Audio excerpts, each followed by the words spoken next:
Hey guys, Chili Z, and I did a video on my weekly and daily planning, and so now I want to kind of show you the details of how I use my organizer and my calendar.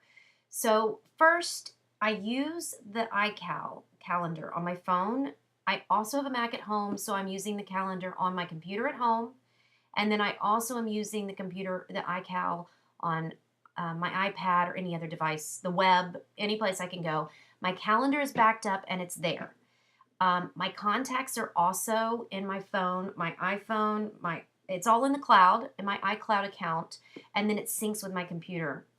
When I was in corporate and when I had a PC versus the Apple products, I used Outlook, and you can still do the same thing with Outlook. The only thing that you need to really think about is where is the master list, and for me, my master's in my phone. Just make sure you're backing it up. So back it up to the cloud or back it up to a computer or whatever, because you don't want to lose that data. Because my calendar is my lifeblood. If I don't have my calendar, I'm a mess. It was funny. I went to a networking event this week, and I met this amazing girl, and she was talking about, are you an innie or an outie? And I was like, what? What? And what she was meaning is, are you a visual person? Do you need to see stuff out in front of you? Do you need to have it all written out and all laid out? And I am. I'm an outie. I'm a visual person. I can't plan or look or whatever. I'm one of those that gets on the whiteboard, draws on, makes lists, writes. So I have to have it out in front of me. I'd love to hear from you if you're in it and you're not like me, because I'm really curious what that looks like. I guess it doesn't look like anything. But for me, I have to see it. So that means that things get repeated a couple places, but this is my master. This is where everything sits, is on my iPhone calendar. So when somebody calls me and I'm on the phone and somebody says, let's meet, I'm quick to say, okay, what day and time? And then I put it in my calendar. And this is where it lives. Now, for those of you who have a partner, significant other, spouse, whatever, you may have multiple calendars. So I get the question a lot, like, do you have a family calendar? Do you have a personal calendar, a business calendar? How does that work? So way back when I got married, my husband and I both were in corporate, and he had his work calendar and I had my work calendar. And because meetings and everything got scheduled on an Outlook calendar at work, that became my primary calendar, and his primary calendar is his work calendar. That is on his the other phone. It's not an iPhone. So it's tied to Outlook and it's tied to his work system. However, we still send each other meeting invites. So when I was in corporate, I would send it through my corporate email address. I'm not recommending that to everybody. That may not work. But I also had a personal calendar that would sync my Outlook with my Google Calendar.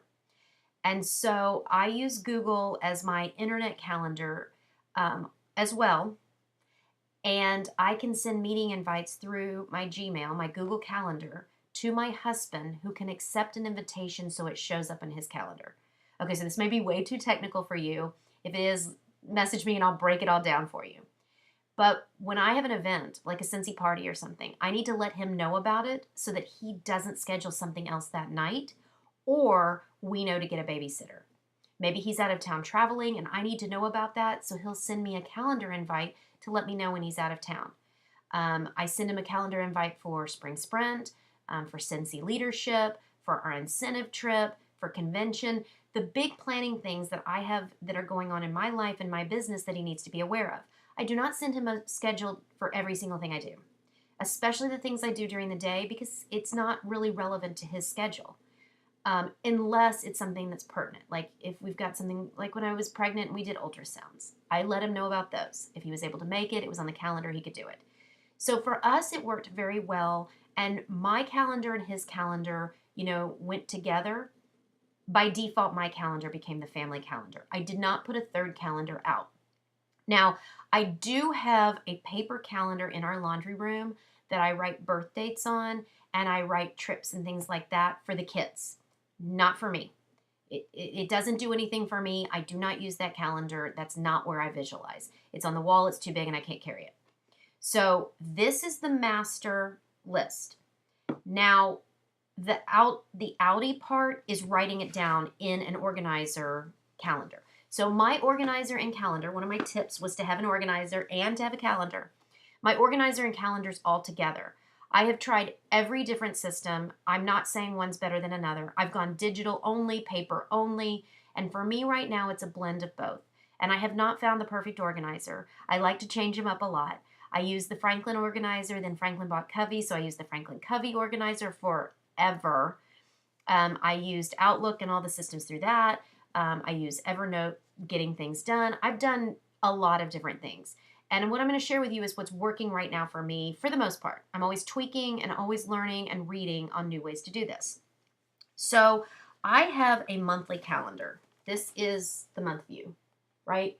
So it is a whole month at a view. And what this does is I put big events. So I put my income producing activity events for my Cincy business on here.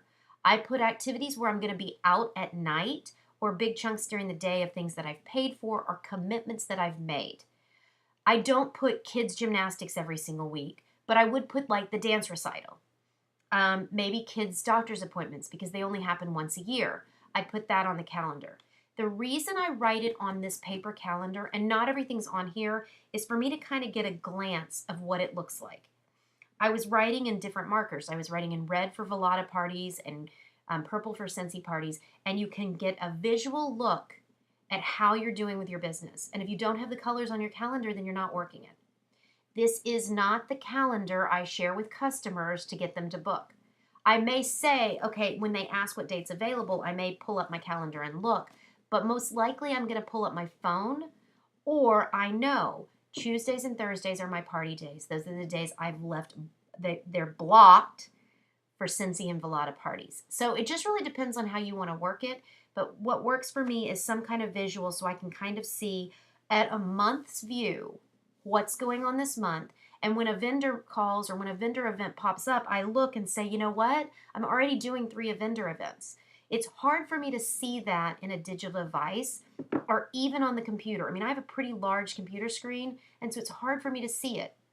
So my Audi brain says that it needs to be written down, and this is the way that works for me. So that's the calendar view. And I also like that this calendar is on 2 pages. I don't know if you guys can see this. It's both pages for the whole month. It's not just on one because this is too small for me. So this one I liked. The one I'm showing you right now is plum paper. I know the Erin Cauldron notebook does the same thing. And there's a new one that I've been hearing about, the Passion Planner. I haven't seen it, but I've heard really great things about it. And it looks similar to these. When I started out, I was using the Franklin Covey system, and it did have the weeks at a time, but it broke it down like this. And I really like looking at a week this way. The other Franklin Covey system had 1 sheet per day. And that didn't work for me because I couldn't see my week at a glance. I really need to be seeing what I'm doing over a span of time and then focus down into the narrow activity. That's kind of how my brain works. So now that's the monthly planning view. I'm going to talk a little bit about the weekly planning view. So this was my first one of the pages that was gone across. These planners are really well priced. They're not a fortune, and they're called planner pads. And the thing that I love about the planner pad, if you look at the top, it's blank with a whole section where you can write something. And it goes across the whole top like that, okay? And then the next section is the date, right? But it has blank lines. And then the next section has the times, right? The hours, okay? And it's the whole week, right? It starts over here Monday and goes through Sunday. And then Saturday and Sunday are 2. No, they're not. I think they are. No, they're not. It's all like this, okay? So here's what happens. When you're planning with a planner pad, you're writing down some buckets of things. So maybe you put family. Whoops, some paper's dropped. Maybe you put family, then the next one's your Scentsy business. Maybe the next one is your corporate job. Maybe the next one is home projects, whatever it is that your categories are, right? So you bucket the things that need to get done for the week, your list. You just bucket them. Then the next thing that you do is when you're doing your weekly planning, you can take some of the items and put them down here on the day that you're going to do them, right? So you might say, update my newsletter. Well, I'm going to do that on Monday, right? When you're doing your weekly planning, you're going to come here and write it on Monday. And then you'll put something Wednesday or Thursday, you'll do that activity or whatever. Training Tuesday and put training here or whatever. Then the night before when you're doing your daily planning, you're going to go in and take the activity and actually schedule it on a specific time. Don't just leave the to-do, sorry, don't just leave the to-do list open. Put a date and time. Schedule it in a specific time. And if you do it digital, you're going to use your phone and create an event on your calendar and block the time for the task. Let's say you're going to make customer calls. We'll decide that you're going to make them at 4 o'clock. Let's say you're going to go, right now it's January, and so it's Bring Back My Bar. You're going to go and check out any customer that ever ordered spiced grapefruit. Yay, it's back.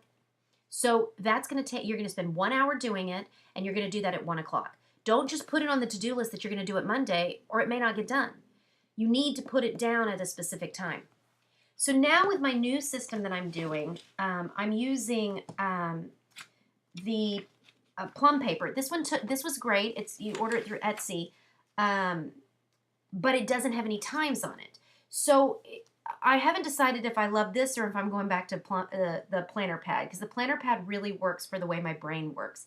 High level, and then you zone into the detail. But I was seeing all these pretty color organizers with the Erin Cauldron and then the plum paper. Now, the plum paper has no breakdown of the time. Do you see? It's just one long list. So what I end up doing is I'll put the events that I have scheduled, I'll put the times, 8 through 8.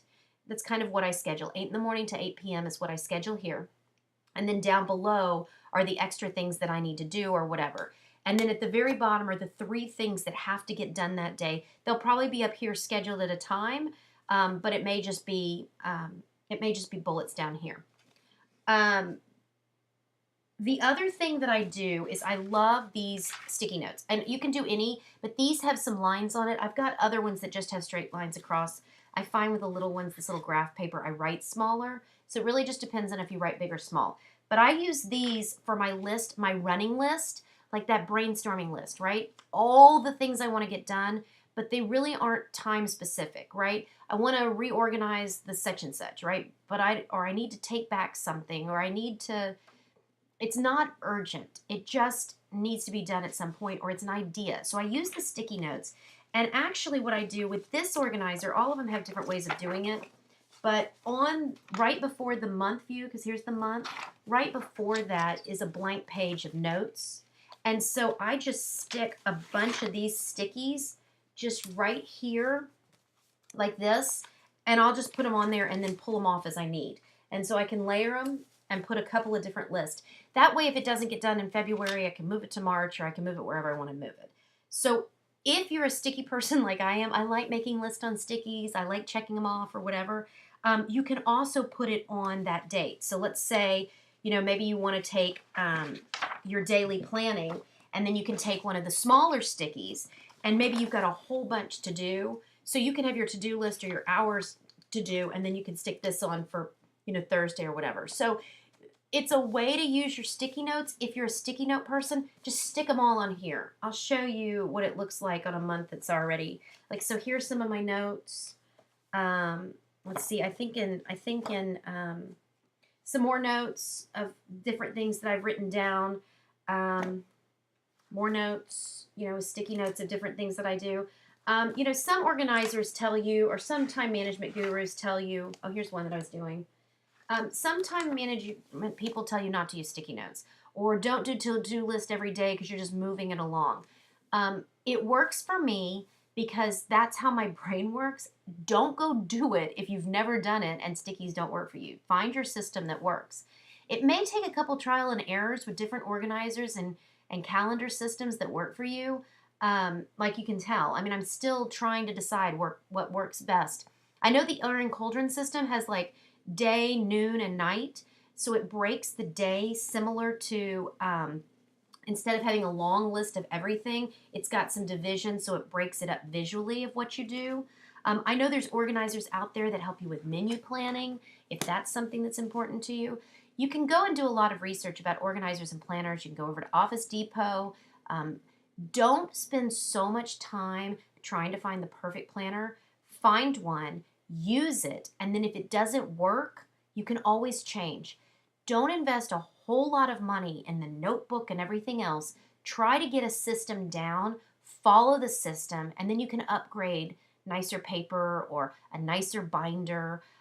Some people really like the binder that you can take the pages in and out. This one is a little bit big, but Planner Pad does make make one that has the whatever this is called, this binding, so that this fits in my purse. I carry this around in my purse because it's not huge, right? And it's cute. It's got my name on it, right? You can put a little front thing on it. The Erin Cauldron notebooks, if you do Google or get on YouTube and look at all the videos, it's crazy what these people do with the washi tape and everything, but they're beautiful. Just make sure you're doing the activity and not decorating a notebook. You can get very distracted. It's like me with squirrel.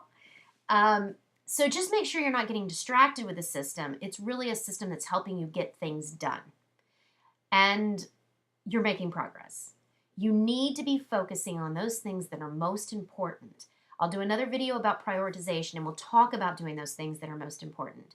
But you need to be tying it back to that goal. And that's what your to-do list should look like. Everything should have a reason for doing it. Otherwise, why are you doing it?